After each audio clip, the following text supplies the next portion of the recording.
My first overseas experience, first of many as it turns out, was ambassador in mission trip in the summer after my junior year of high school.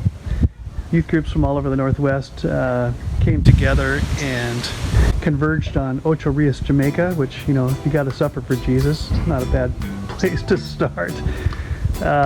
With the purpose of canvassing the neighborhoods, inviting people to crusade, and starting a church. And as it was, you know, with new blood, new girls from different states in a very exotic and lovely place, you know, tried out new and exciting relationships.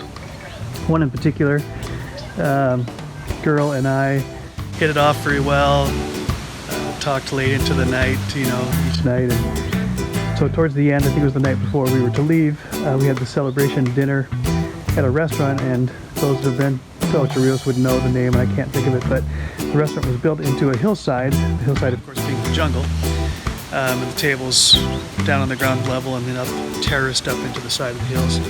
And then they had these walking trails through the jungle that you could stroll with your date.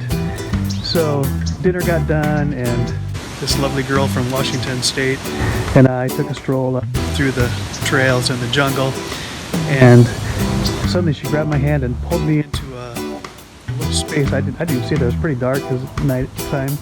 Pulled this little space where there's a bench, and it's fairly secluded, and you know, we kissed like I'd never kissed before. Whoa, that was something. Anyway, when we decided we better get going, he came out of the bushes down to the trail that led back to the restaurant, and it was closed. It was dark. It was not a soul to be found, and the way the restaurant was built, sort of in a U, where each end connected to the hillside, the doors were closed, the gates were locked. There was no way out. So panic time. Panic sets in. Oh boy, what sort of trouble are we into now? And then somehow, by God's grace, of course, we saw that there was a couple of people way off on the other side of the restaurant. Looked like maybe they were cleaning up, or employees that just hadn't left yet. So we went over there very sheepishly and said, "Hey, we got trapped in here. Is there any way you can let us out?" "Oh yeah, it happens all the time," we said. So they let us out, and you know, so my heart was racing for more than one reason that night, but somehow survived. Yeah.